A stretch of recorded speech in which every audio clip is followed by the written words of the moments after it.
광양시장 선거에는 7명의 예비 후보가 치열한 경합을 벌이고 있습니다. 3명의 민주당 후보와 4명의 무소속 후보 모두 주요 공약을 내세우며 팽팽히 맞서고 있습니다. 전남도지사 출마를 선언한 국민의힘 이정현 전 의원에 대한 지역 진보정당의 반발이 거셉니다. 국정농단 당시 민주주의를 훼손했다는 비판인데 이 전 의원은 감내하겠다는 입장입니다. 김영록 전남도지사가 오늘 윤석열 당선인을 만났습니다. 김 지사는 의대 신설과 해상풍력 발전 등 전남 지역 현안을 건의했습니다. 순천 일대가 본격적인 국제정원 박람회 개최 준비에 돌입했습니다. 국가정원에 새로 건설되고 있는 한반도 분화구 정원의 완공 후 모습이 미리 공개돼 이목을 끌고 있습니다. 안녕하십니까. 수요일 밤 여수 MBC 뉴스데스크입니다. 전남 동부 지역에 오늘 코로나19 신규 확진자는 4,130명으로 집계됐습니다. 전라남도는 오늘 오후 5시 기준 여수에서 1,370명, 순천에서 1,755명, 광양에서 759명, 고흥에서 246명이 코로나19에 신규 확진됐다고 밝혔습니다. 오늘 동북권 확진자 수 4,130명은 전날 동시간 집계인 5,104명보다 20% 정도 줄어든 것으로 나타났습니다.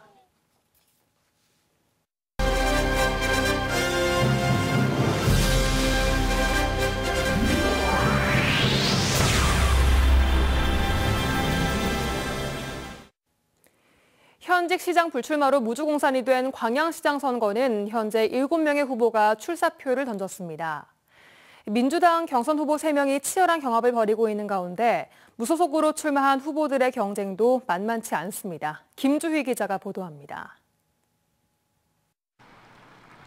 6일 지방선거 광양시장 선거에는 더불어민주당 소속 3명과 무소속 4명 등 7명이 일찌감치 예비 후보 등록을 마치고 격돌했습니다. 김재무 전라남도 체육회장은 지역의 경제산업 구조를 다변화하고 광양의 동북권을 문화관광예술 중심도시로, 서북권을 산업 중심도시로 건설하겠다고 밝혔습니다. 문양호 광양시의회 부의장은 KTX 광양역 유치와 함께 전 시민 코로나 극복 위로금 100만 원 지급을 주요 공약으로 제시했습니다. 이용재 전 전남도의회 의장은 수소 중심 경제도시 건설, 문화예술 관광 중심도시 육성을 대표 공약으로 내놨습니다. 신홍섭 전 전남도 의원은 엄마수당 등 각종 지원금 지급과 전시민 긴급 위기 극복 지원금 100만 원 지원을 약속했습니다.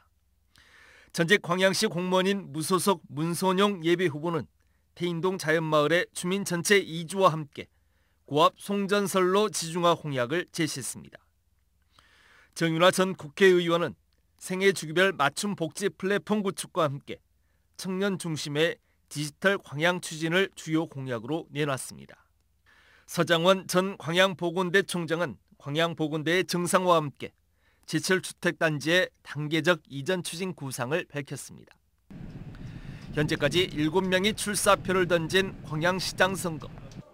하지만 민주당의 본선 진출 후보가 결정되면 무소속 일부 후보들 사이에 단일화 가능성도 제기되고 있는 만큼 광양시장 선거는 막판까지 판세를 예측하기가 쉽지 않을 전망입니다. MBC 뉴스 김주희입니다. 전남지사 선거에 출마한 이정현 전 새누리당 대표가 정치적인 전남이 아닌 삶의 전남으로 바꾸겠다고 밝혔습니다. 반면 진보당 민점기 후보는 박근혜 탄핵과 함께 국민의 심판을 받은 이정현 전 대표의 정계를 떠나라며 비난했습니다. 문현철 기자가 보도합니다. 지난 4일 국회에서 전남지사 출마를 공식 선언한 이정현 전 대표가 전남 지역 기자들 앞에 처음 섰습니다.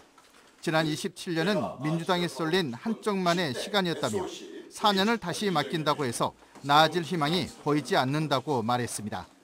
그래서 전남의 변화를 위해 출마를 결심했다고 밝혔습니다. 전남의 변화를 위해서 나섰습니다. 한 번은 전환점이 있어야 합니다. 6.1 지방선거가 바꿀 기회입니다.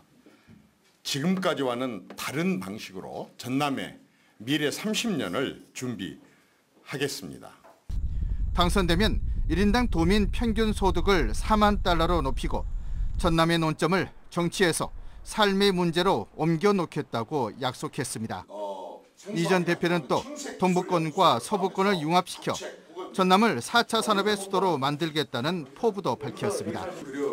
또 중앙당의 지원을 받지 않고 3선 국회의원 출신인 자신의 힘으로만 선거를 치르겠다는 결기도 보였습니다. 그러나 이정현 전 대표의 도지사 출마에 지역 진보 세력들의 비판이 거셉니다. 진보당 민점기 전남지사 후보는 이정현 전 대표가 박근혜 국정농단 세력과 함께 적폐를 쌓고 민주주의를 훼손시켰다며 정계를 떠나라며 목소리를 높였습니다. 박근혜 탄핵과 함께 민중의 심판을 받은 자가 언감생심 재기를 노리는 것은 전남 도민을 우롱하는 행위이자 민주주의와 호남 정치에 대한 도발입니다. 이 전 대표는 이 같은 비난과 지적에 대해 감내하겠다며 이번 선거에서 선택을 받고 싶다고 밝혔습니다. MBC 뉴스 문현철입니다. 전라남 도교육청과 한국농수산식품유통공사는 저탄소 식생활과 탄소 중립 실천에 상호 협력하기로 했습니다. 두 기관은 학교 급식에 친환경 식재료를 공급하고 로컬 푸드를 활용한 지역 단위 먹거리, 선순환 체계를 구축함으로써 지역 경제 활성화에도 기여하기로 했습니다. 또 저탄소 식생활 실천 확산을 위한 협력 사업 수행에 필요할 경우 실무협의회를 구성 운영하기로 했습니다.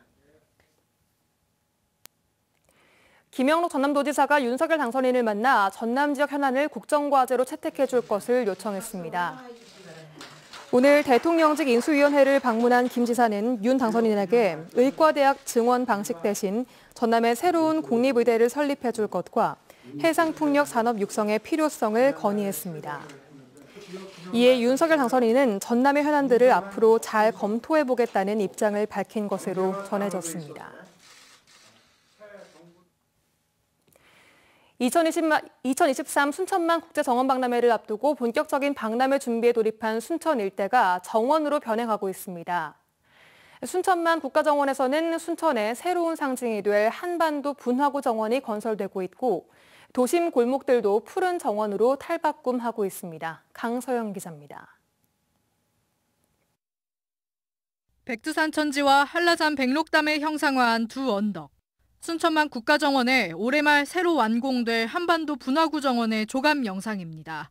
2023 순천만 국제정원 박람회 개최를 1년여 앞두고 순천 일대는 본격적인 박람회 준비에 돌입했습니다. 순천만 국가정원에서는 오는 박람회에서 선보일 새로운 정원과 식물원을 짓는 공사가 진행되고 있습니다. 박람회 조직위원회는 남북통일과 평화를 상징하는 한반도 분화구 정원이 이번 2023 정원박람회의 새로운 랜드마크가 될 것으로 기대하고 있습니다. 참 잘해놨다, 잘 봤다, 다음에 꼭 다시 한번 오고 싶다는 말씀을 드릴 수 있도록 다양하게 준비하겠습니다. 오는 2023 순천만 국제정원박람회는 순천만 보호에 초점을 맞췄던 지난 2013년 정원박람회에서 더 나아가 도시 전체를 정원으로 가꾸는 것을 목표로 삼고 있습니다. 이에 따라 읍면동별로 구성된 시민정원 추진단과 민간단체들이 앞장서 도심 곳곳에 정원을 조성하고 있고 시민들도 자발적으로 집과 가게에 정원을 가꾸기 시작하면서 순천만 국가정원뿐만 아니라 도심 골목들도 푸른빛으로 변해가고 있습니다. 제가 좋아서 기르는 거긴 한데 남들 보기에도 좋으면은 그냥 밖에서 이렇게 구경하기에도 기분이 좀 좋아지는 면이. 박람회 조직위원회는 이번 박람회를 통해 1조 6천억 원의 생산 유발 효과와 2만 5천 명의 고용 효과가 발생할 것으로 기대하고 있습니다. 조직위는 박람회 관람객 800만 명 달성을 기원하며 오는 23일 박람회 개최 D-Day 365일을 기념하는 그림 대회와 콘서트 등을 개최할 예정입니다. MBC 뉴스 강서영입니다. 고흥 금산면 연홍도에 LPG 가스시설이 새로 구축될 예정입니다. 고흥군은 행정안전부의 국비 예산을 확보함에 따라 오는 2026년까지 사업비 6억 원을 들여 연홍도 일대에 LPG 저장 탱크와 가스보일러 등을 설치할 예정입니다. 고흥군은 이번 사업으로 그동안 연료와 전력 수급에 어려움을 겪던 연홍도 주민들의 삶이 개선될 것으로 보고 있습니다.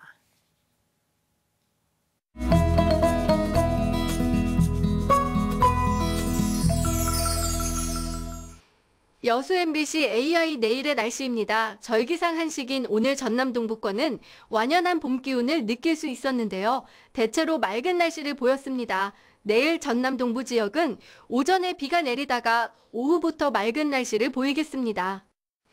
내일 아침 기온은 오늘보다 1도가량 높겠습니다. 여수 10에서 18도, 순천 8에서 20도, 광양 9에서 21도, 고흥 6에서 19도를 보이겠습니다. 내일 광주는 7에서 18도, 목포는 7에서 14도를 보이겠습니다.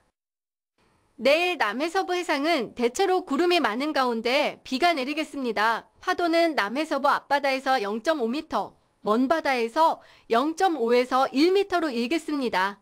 당분간 맑은 날씨가 이어지겠고요. 주 후반에는 더 포근해지겠지만 일교차는 10도 이상 벌어지는 만큼 건강관리에 유의해야겠습니다. 지금까지 AEI 날씨였습니다. 2년 전 여름 집중호우로 광주 무등산에 큰 생채기가 남았습니다. 당시 큰 비 때문에 습지가 훼손되면서 멸종 위기종을 비롯한 야생동물들이 자취를 감추기도 했는데요. 복원 작업이 꾸준히 이루어진 덕에 최근 들어 다시 돌아왔다고 합니다. 이다현 기자입니다. 청둥오리 10수마리가 무리를 둥둥 떠다닙니다. 집단 번식을 하는 큰산 개구리들은 산란기를 맞아 큰 소리로 웁니다. 천연기념물인 원앙들이 노늘고 밤이면 멸종 위기종인 삭과 너구리가 어슬렁거리는 이곳은 무등산 평둠의 습지. 지난 2020년 큰 비가 내린 이후 자취를 감췄던 야생동물들이 지난 2월부터 다시 돌아왔습니다. 저희가 복원 사업 하기 전에는 멧돼지나 노루 이런 좀 한정적인 포유류들이 많이 보였었는데요. 워낙 백로 이런 조류들도 많이 날아오고 관찰되고 있습니다. 야생동물들이 떠났던 이유는 습지가 메말라갔기 때문이었습니다. 강한 비가 내린 탓에 깊이 2m, 길이 160m만큼 땅이 패였는데 여기로 물이 다 흘러내려가 버렸고 산에서 떠밀려온 흙은 오히려 쌓이다 보니 육상화 현상이 나타난 겁니다. 전체 면적 2만 2천여 제곱미터 가운데 3분의 1가량이 습지 기능을 잃어버렸습니다. 이곳은 무등산에서 가장 큰 습지인 평돔의 습지입니다. 재작년 집중호우 때 흙이 많이 쓸려 내려가면서 훼손됐다가 지금은 습지 기능을 되찾았습니다. 진흙으로 일종의 댐 역할을 하는 차수벽을 만들고 패인 곳을 메우는 등 복원 작업을 벌인 결과 이제는 물이 충분히 고인 습지로 되살아났습니다. 다양한 생물들이 살 수 있는 환경은 갖춰진 것으로 보이지만 같은 피해가 또 발생하지 않도록 대비하는 숙제가 남아 있습니다.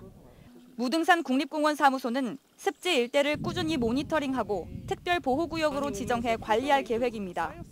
올해도 집중호우가 올 수도 있고 1차적으로는 모니터링을 계속해서 수행을 할 거고 그다음에 작년에 이제 공사를 했지만은 좀 부족한 부분들, 사후 관리를 해야 되는 부분들. 자연재해로 잃었던 무등산 생태계가 서서히 제 모습을 되찾고 있습니다. MBC 뉴스 이다현입니다.